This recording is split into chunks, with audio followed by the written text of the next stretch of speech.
It is.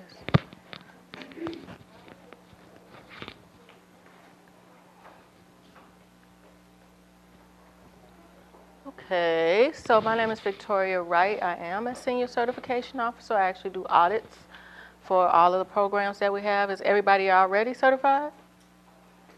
With almost? Okay. All right, so I just like to sort of know who's in the room. So if we could just go around and just tell me what industry you're in, so that if I have to, I can talk directly to what it is that you do. So can we start right here? Yeah, land area with PF in the area. We do construction management, project management, all the construction. Okay. What's the name of the company? PDF. Okay. There's transportation in my company and transport. Seniors. Okay. Bus, vans, Vehicles, right? vehicles. Trying to expand. Okay. All right. And the equipment plumbing, basically just the general plumbing, both residential and commercial. Okay. Hi, I'm Miriam Neat, and I'm an architect with Neat Architecture Okay. LLC, and I'm just launching my own firm. Okay. All right. So the most important thing to do once you get your certification is to market and advertise the fact that you have the certification. So I always tell people, make sure that you put MBE or WBE on your cards, on your information that you pass out at events, capability statements. You want to put the fact that you are MBE or WBE certified. If you have a website, you should have that information on your website. Marketing is important. You definitely want to, if you don't have a website, you should be trying to build a website. The other thing that has become really important now is social media. And I know people my age don't always do social media, but it's important sometimes to maybe find somebody who could do it for you. So if you don't have a Facebook page or a Twitter page or something like that, you might want to, and actually we have a city department called Business Affairs and Consumer Protection. They actually do workshops as well, and I think they have a whole class on social media. So if it's not you, if it's somebody you work with, it's worth it to get into social media, okay? Building relationships, you have to network, attend contract and business events, and your goal is a face-to-face meeting. So the Department of Procurement Services has 2 huge events every year. We do a construction summit in the beginning of the year, and we do a vendor fair in May. You need to attend that type of thing, but we're not the only ones that have these type of events. All the government agencies have events, and the events are basically to tell you what contracts each agency will have.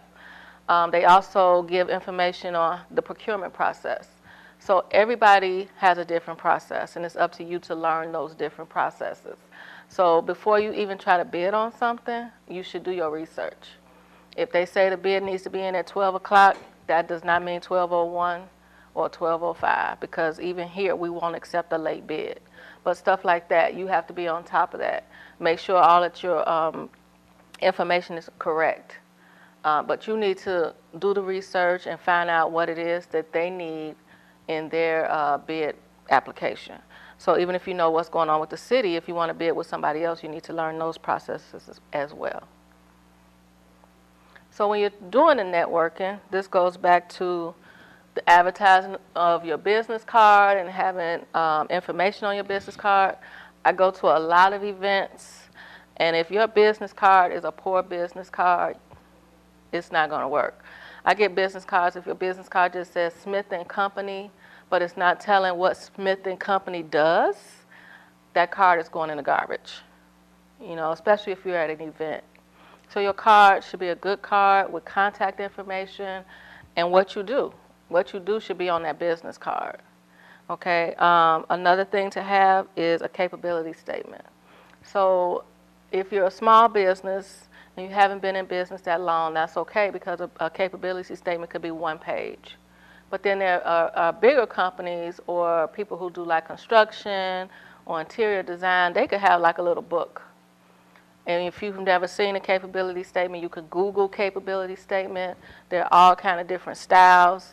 You can take it to Staples and have it done on regular paper or shiny paper. But a capability statement lets people know exactly what you do. Because like you said, you're a plumber, but what kind of plumbing do you do? So you could list that in bullet points of what type of plumbing you do. If you did interior design, you could put the pictures on the capability statement so that people can see, well, this is a kitchen that I did, or this is a bathroom that I did. Or if you're in construction, if you did construction somewhere, you can show the pictures of the construction work that you've done. All that could be in a capability statement. So you basically want to say, who are you, what do you do, and how can people reach you? So that's most important, is how can people reach you? So in the picture, it's like 2 different capability statements. And like I said, it depends on how long you've been in business. Do you have pictures? You can decide what you want in your capability statement.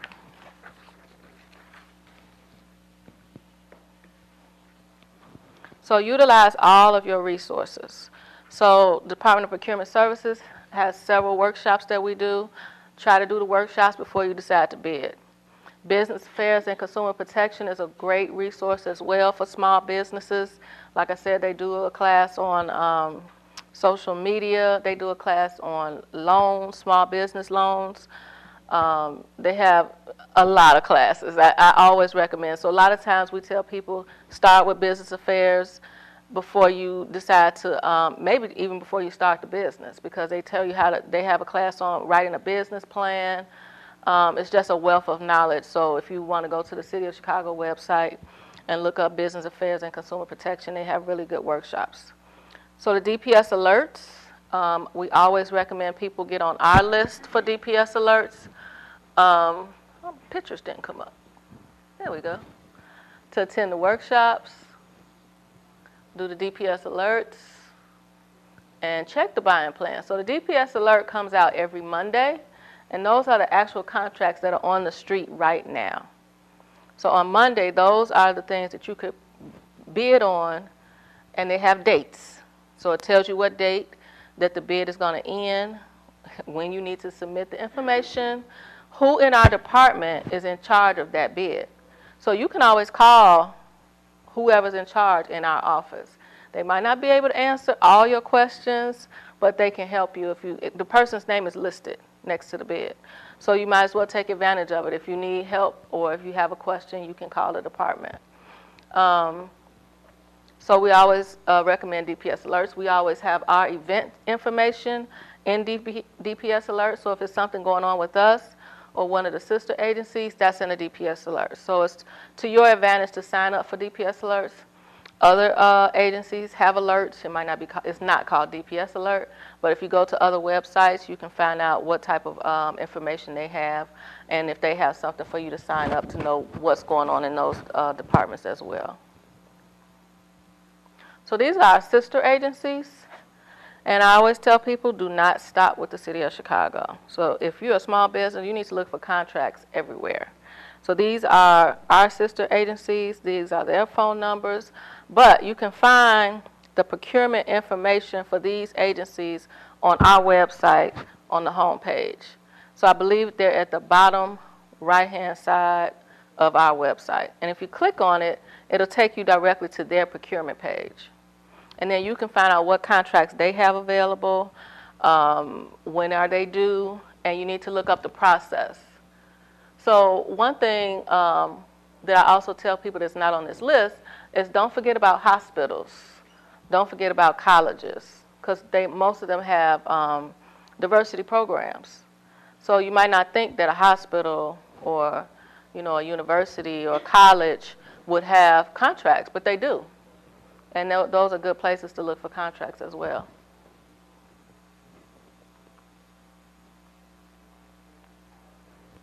Utilize your assist agency. So that was one of the handouts that Millie gave. So in almost every neighborhood, there's an assist agency or a chamber of commerce. So it's up to a small business if they want to join a chamber of commerce or an assist agency. Some of them are way better than others, so you have to do your research. They usually have a membership, and the prices can vary what the membership cost is, but some of them are really, really worth it. So some of them have classes. Some of them have people come in who are looking for contractors. So if you attend the meetings, you get to actually speak directly to whoever is handling the contract. Some of them have opportunities for loans. So depending on what you're looking for and what area you're in, how far you want to drive. But you have the list, and like I said, some of them are better than others. We do recommend them. We do send people to assist agencies sometimes when we know that they need assistance.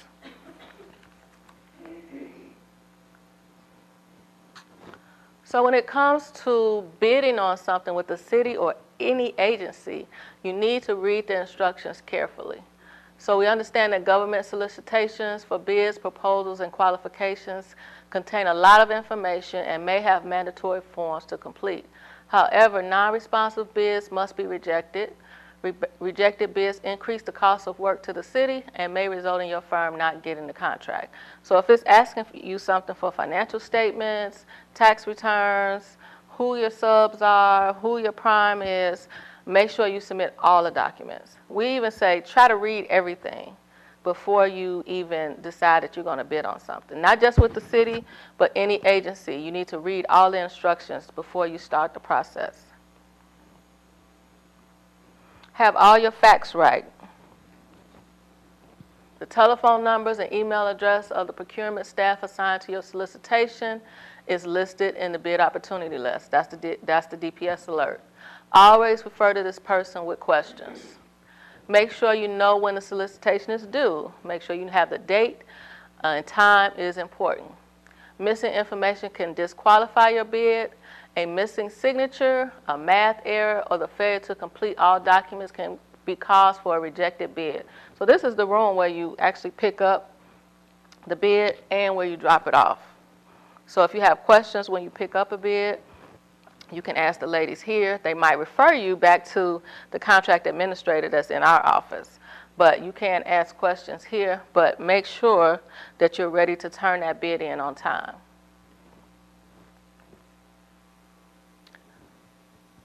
Be familiar with ordinances. So our commissioner, Jamie Reed, is always trying to help small businesses win bids. So they come up with ordinances that help small businesses along the way.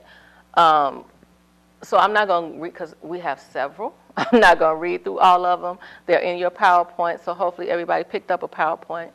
And it gives you the information about the ordinance. So basically, what this does is give you a leg up. So we have a handout with all the ordinances on it. But what it does is help you when you're ready to submit a bid. So one of them is alternatively powered vehicles ordinance. So if you have an electric car or a fleet of electric cars, that helps your bid. So if you and I were both bidding and you had electric cars and I didn't, that would give you a heads up or a shoe up. It would give you a heads up because your cars are electric and mine are not. Project area subcontractor bid incentive, up to 2% bid incentive off of the contract-based bid to prime contractors that are utilizing subcontractors whose facility and workforce is located within the project area of a city-funded construction job. So if a prime is working in Inglewood and he hires a business that is located in Inglewood, then he can put that on his bid and he can get, so if he bidded $100,000, because he's hiring people from Inglewood, it would make his bid 2% lower. Okay, so he would get credit because he's using the people in that area. One, that helps the prime, and two, that helps the community. So that is something that is important to Jamie Reed as well as the mayor. So we want to try to put people to work where we're working. Okay. So if you get a chance, if you want to read through the ordinances to find out if any of those can help you, those are the two I just talked about. Mentor Protege program. If you can find somebody who wants to mentor you, they can use you on a contract. So for just an example of two construction companies, if there's a bigger construction company and you're a small construction company, if you can find a big construction company that wants to mentor you, you have to do an agreement You have to have an agreement. It has to be approved by our office. And then once that prime is ready to bid on something, they will hire you because you're their protege. And they've taught you what you need to do to be on that job. So, but you have to have it in writing. It has to be approved by Jamie Reed. And then that prime would use you on their next contract. And that could be in any industry. I said construction, but if you knew of a bus company that wanted to help you, or a bigger plumbing company who wanted to help you, then they would have to make, you both would have to make the decision to work together. Phased graduation for MBE, WBE firms, that's good for you to know because in 2 years when all of you hit $38 million, because I know it's going to happen, right? When all of you make $38 million, we're not going to kick you out the program. So we graduate people out the program. It always sounds so great to make $38 million, right? To have gross receipts of $38 million. We get people who fight it. They could be up to $38 million, and you should believe that they will fight it, that they don't want to be graduated. But you're making $38 million. So we don't just kick people out of the program. You graduate gradually out of the program. And then you're really not even out of the program because if your next year, if your gross receipts go down, you right back in the program. So it could take a long time to be kicked out the program. But that's the new, one of the ordinances that we don't kick people out right away. But when you all make $38 million, I want to know. Look. Okay, don't miss our follow in 2008. Look, I didn't even know this one was in here, Millie. We have Okay, so our next construction summit, we just talked about that, is February 7, 2018. Details to follow. So if you're in the construction industry, it's definitely the place to be because all those agencies that are in the buying plan will be there. But I want to tell you, you don't have to. So even though it's a construction summit, there are other industries that can work in construction. A plumber, you definitely could work in construction.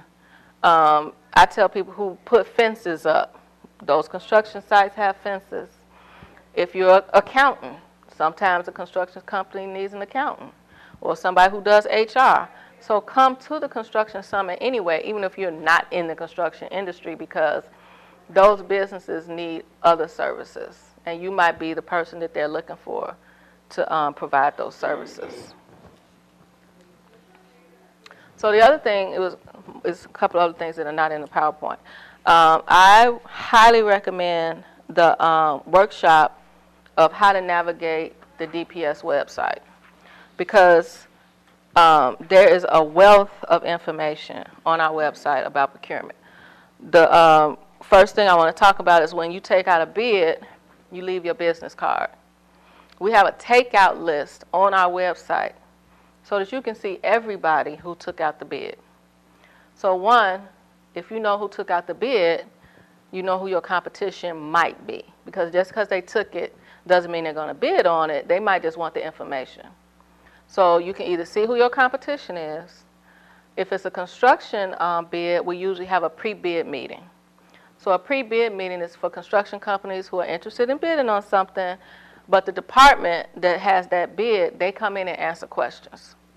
So say you're not even going to bid, but you come to the pre-bid to see who's in the room. And then if you have your really great business card and your really great capability statement, you want to pass that out at the pre-bid meeting. Or you want to get a card and your capability statement to the people in the room so that you can get a face-to-face. So that's most important, even when you're networking at an event or if you come to a pre-bid meeting, and not just with the city, because other agencies have pre-bid meetings.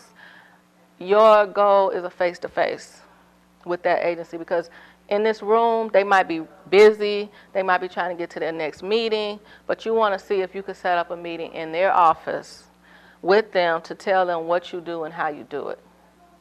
Be on time. I cannot stress that enough. If you get a meeting with a prime contractor, you need to be on time for that meeting, okay? So, you know, be professional, have all your paperwork that you need, your resume, your capability statement, all of that. If you have a partner, who handles one part of the business, bring the partner. So be prepared for your meetings. Another thing that's on the website are all of the contracts. So if we had a contract already for transportation, the copy of the contract is on our website. You can see what the last contract said so that you can know what that last company bid and what's the end date on the contract. So if you were looking for a bus transportation contract and it was ABC Transportation who had the contract, you can see what they bid and you can see when it ends. So that can prepare you if you see that in January 2018 that contract ends, then you can be preparing to be ready to bid on it.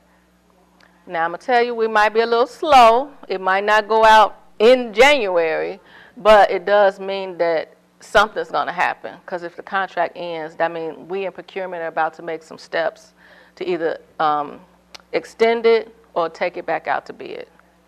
So I always tell people to check for contracts that are on the system. So on our website, at the top of the page on the DPS website, it says awarded contracts. So you want to click on awarded contracts. If you already know the vendor who has the contract, you can put their name in. If you don't know the vendor name who has the contract, like for you, you could just put plumbing. And everybody who has a plumbing contract will come up. Now, another thing that I always tell people from the takeout list and from the contracts that you see in the city, you can call those people because it's public knowledge, it's transparency. So say if you see someone who already has a plumbing contract and you want to call them to say, hey, do you have any opportunities where we can collaborate? Is there any work that I can do for you on the job? They already have the contract, but you want to know, is it something that you can do for them?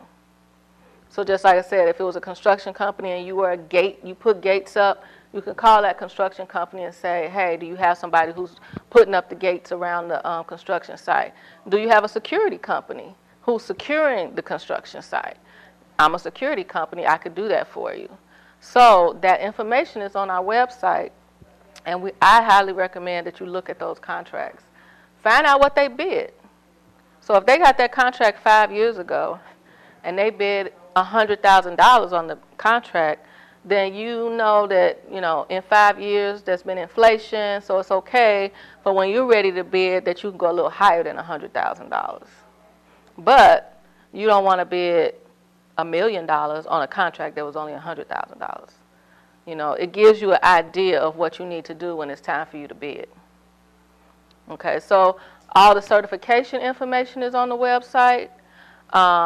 I don't know how new you all are with your certification, but you do have to do a no change affidavit every year. You should get a notice from the system telling you that your no change affidavit is due, but it's up to you to keep up with it. And we always recommend that if it's due in June, that you are submitting it 2 months ahead, because that gives us time to complete it. We get a lot of applications in. If it's due June 1st, you don't want to wait till June 1st to submit it. You should submit it 2 months ahead. Of course, in your letter, it tells you that you do have to recertify after 5 years. So you have to recertify, you have to pay the $250 again, and you have to submit your documents. It's not as many documents because you've already been certified, but I always try to tell people to keep all your paperwork. So right now we only do online applications. I'm sure all of you did online, right? So it's good to keep your documents scanned. So keep your documents scanned so that they're already on the flash drive. You know where to find it, so you're not searching through boxes trying to find your tax returns from 3 years ago. If you did your taxes, keep it electronic. And that's just good business sense. Anything could happen to your documents. So as you get documents, make sure you scan them so that when we need them, you'll have them. Keep contracts. Can't stress that enough. Sometimes small businesses want to do something for someone, and it's just word of mouth. If you're certified and you're a business, put it in writing. Don't do something on a handshake. Even if it's a one-page contract, it's still a contract. It's between you and someone else, and your services are listed of what you're going to perform and how much this person is going to pay you. So you need to keep contracts, keep invoices, and keep payments.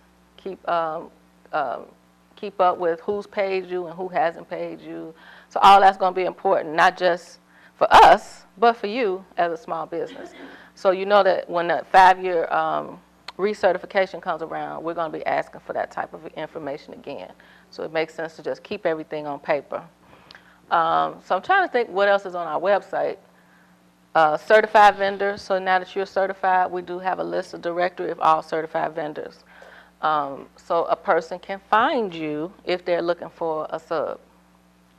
So your name and your business and your services are listed in our directory. The other thing too is the city certification is reciprocal with Cook County.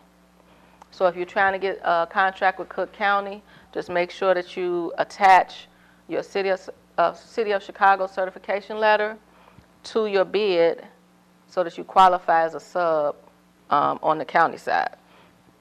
You don't have to be certified to bid on a contract.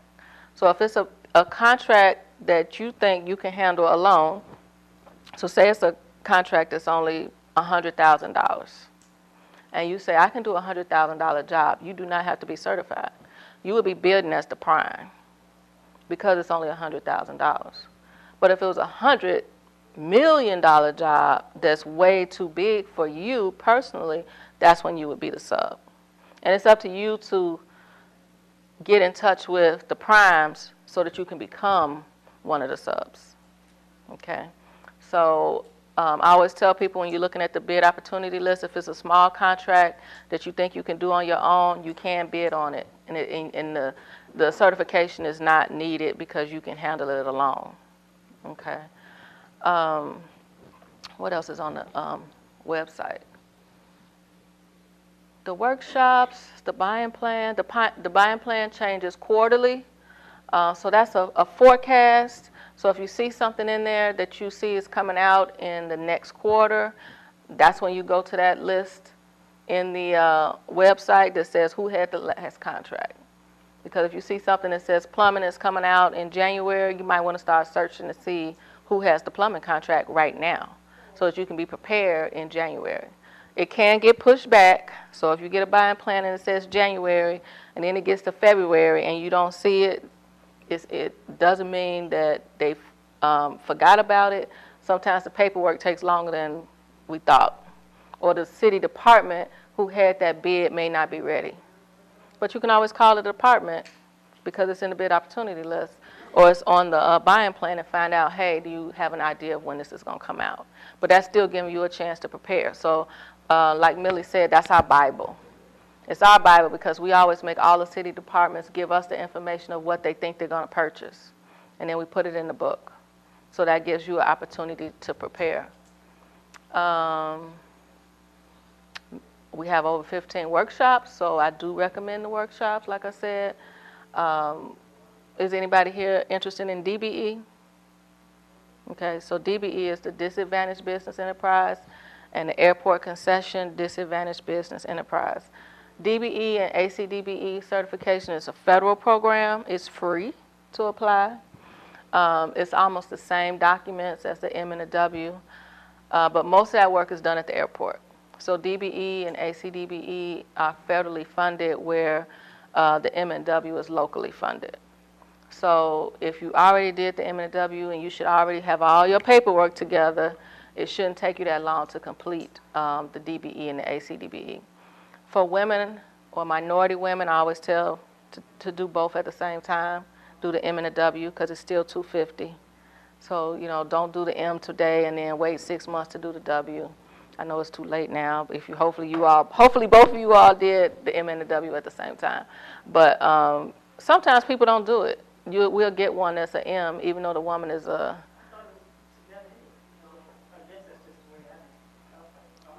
Yeah, but sometimes people think, oh, am I going to have to pay $250 for the M and $250 for the W? No, you don't. So it happens. That's all I can say. It happens. So if we get the application and we see it's a minority woman, we might even call you and say, hey, you didn't click the W, or hey, you didn't click the M. Do you want both? So that's my recommendation. Um, we are moving into e-procurement. The departments are moving into e-procurement. That's everything being done electronically. And that is to save us time and to save you time. Everything is electronic. We can't lose your documents. Everything is kept secure, so you don't have to worry about issues with losing your documents or somebody getting your information. So all that information is available in e-procurement. I know Millie said the class for e-procurement is tomorrow. It's up to you. It might be a little soon unless you've already ready to bid on something. But people who have contracts already, they've already moved into using e-procurement. Okay. And as you can see, because then I'm going to take questions in a few minutes, we are using social media. Millie's group does our social media. So the bid advertisements and upcoming workshops and events, the policies and procedures go on our Facebook page, our Twitter page. What else do we have? Do we have anything else, Millie? And YouTube. So now these workshops are on YouTube. Live streaming, right? So right now this class is being live streamed to YouTube. But almost every single class we have, you can go to YouTube and watch it from home. So all the workshops that we've already had, you can go and watch one. That's, is it in this room? Nope, the one for tomorrow is in 1103, in the 11th floor. Oh, okay. Eventually on YouTube as well. Mm-hmm. Yeah, and then you can even go watch the one that was last quarter. Yeah. So all the classes are on YouTube. The best part of coming is if you have questions. You can listen on the YouTube, but you're not asking questions. So if you're in the room, you get to ask all your questions. Questions?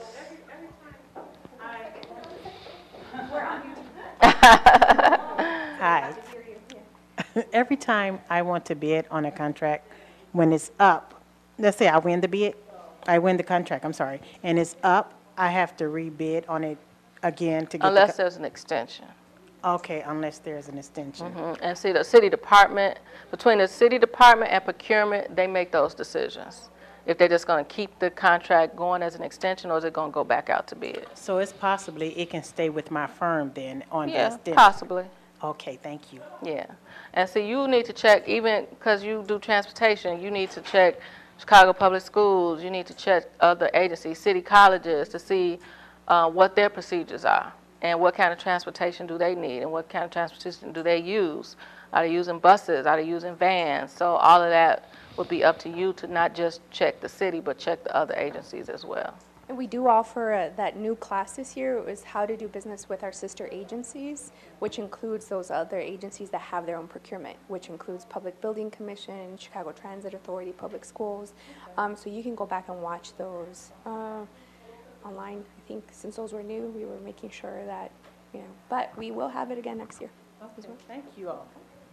Yes, sir. Is this also, can I use the same certification for state? Yes. Now, the state does have a certification, but they accept the city certification. They might try to encourage you to use theirs, to get theirs. And I think with the state they do, I think it's called the 8A program or something like that. The state does have one, but the process is not as long, so I will tell you that. Now, the only thing is other agencies will accept the city certification, but the city will only accept ours and the county. But almost all those sister agencies that were up on the screen, they will accept ours. Okay. So you can go get the state certification. If you've already done the city, it should be a breeze. Okay, so my understanding is that I'm bidding on a state contract. I'm saying, okay, I'm a minority business.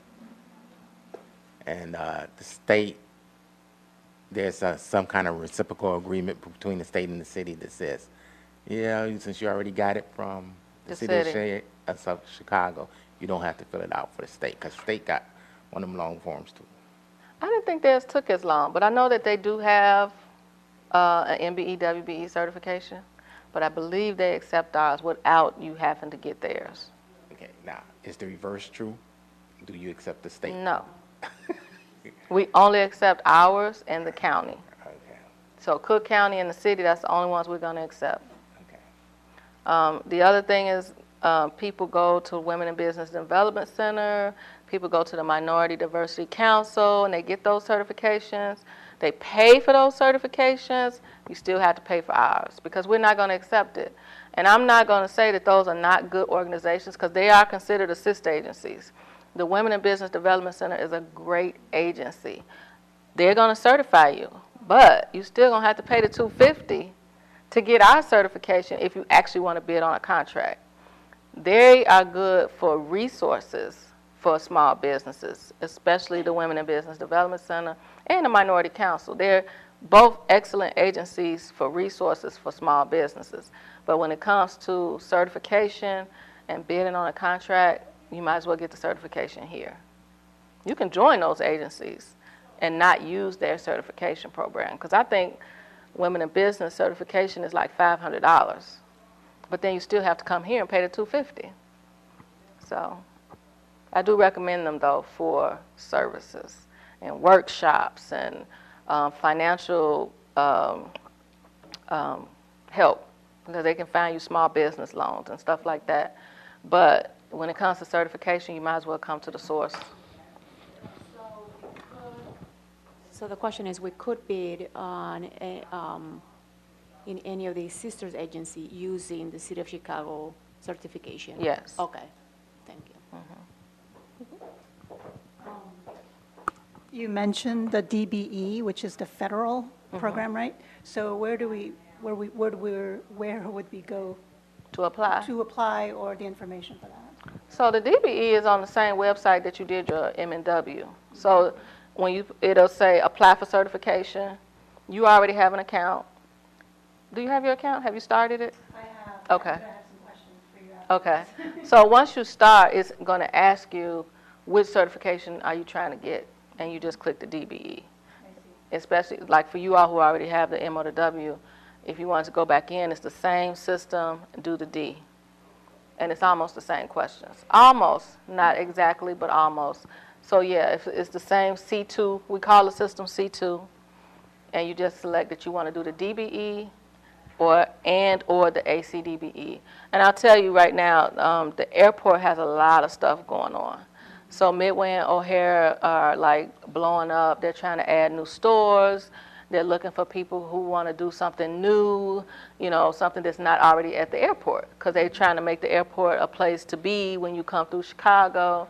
So they're looking for new concessions, and the hotels are about to be updated. So there's a lot going on at the airport, but you have to have the DBE or the ACDBE. So do we have to pay the other another $250 No, for that? DBE is free. So since we already got the MBE, I just go in there and say, okay, I'm a DBE too. No, it'll say apply for certification, and you click the DBE. So then I have both. No, we still, even though you already just did the M, we still got to check your file again. Oh, that's fine. Yeah, yeah, we still have to check your file. We check your documents, and you'll get a new letter. So the letters are separate. So you get a letter for the M, and then you'll get a different letter for the D. But it won't cost me another $250. It won't cost you anything. I'm just making sure. It won't cost you a thing. And then we have the new one that's rolling out as well. It's the Veteran VBE. Business Enterprise. Yeah, so the City of Chicago just started a Veteran Business Enterprise certification. So you have to have a certificate of, I'm forgetting the form. The form that you, when you, yeah, DD-10, or they're saying that you were honorably discharged. So, yes, yeah. So even for you, and we're going to have to tell people this. So say you already got certified as an M, and the VBE just rolled out. So you would be able to go right back in and click for the VBE, and it's free because you're a veteran. It's free. And then we would just check for that DD-10 or whichever the document is saying that you were honorably discharged. And so as long as you have that, we can add that to your certification to be a VBE.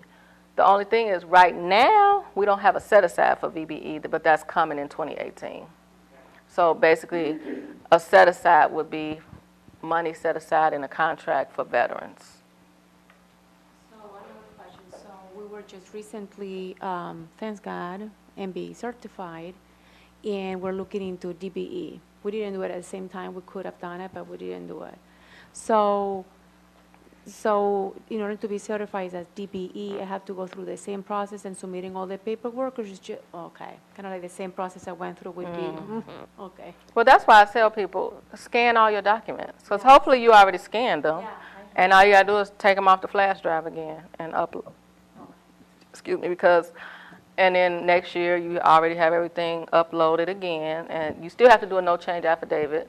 So a no change affidavit is just letting us know that nothing in your company changed.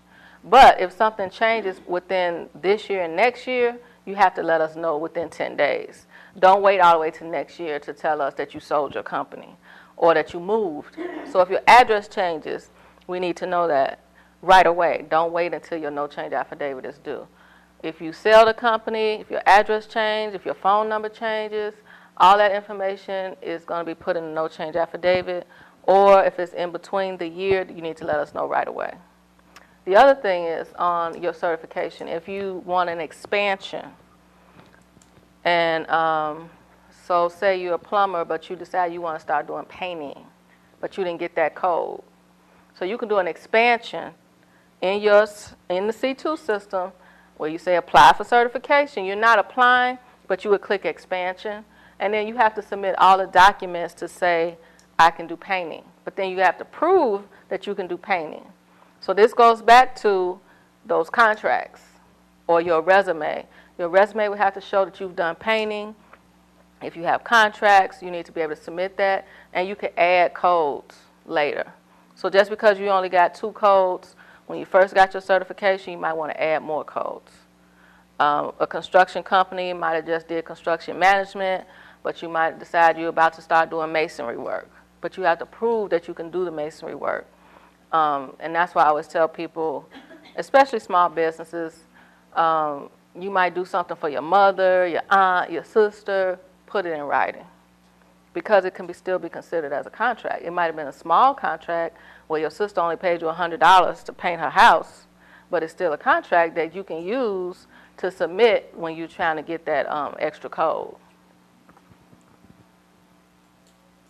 So you can expand, you can do more in your certification down the line. If you start doing, you get bigger and bigger and you start providing more services, you can get more next codes.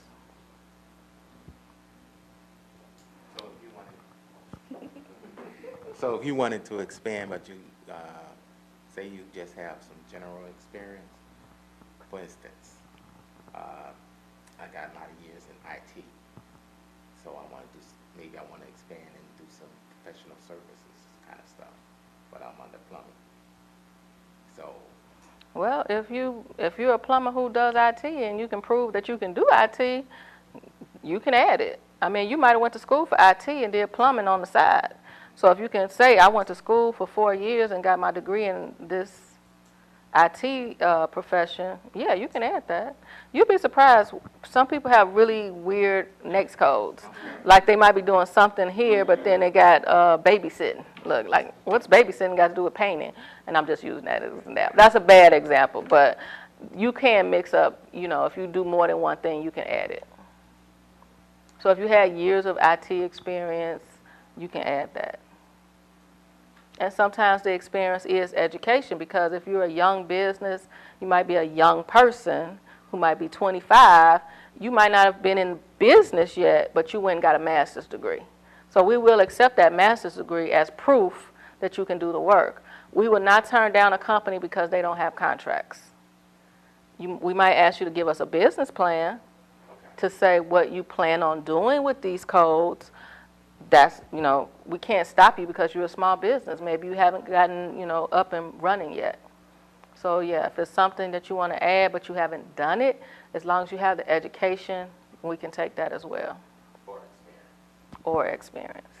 Or both. If you have both, that's a good thing.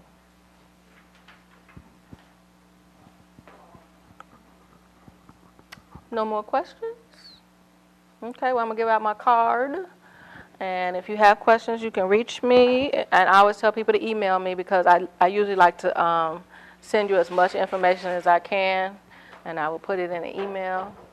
I know you had questions, so we can, yeah, that's fine, we can talk.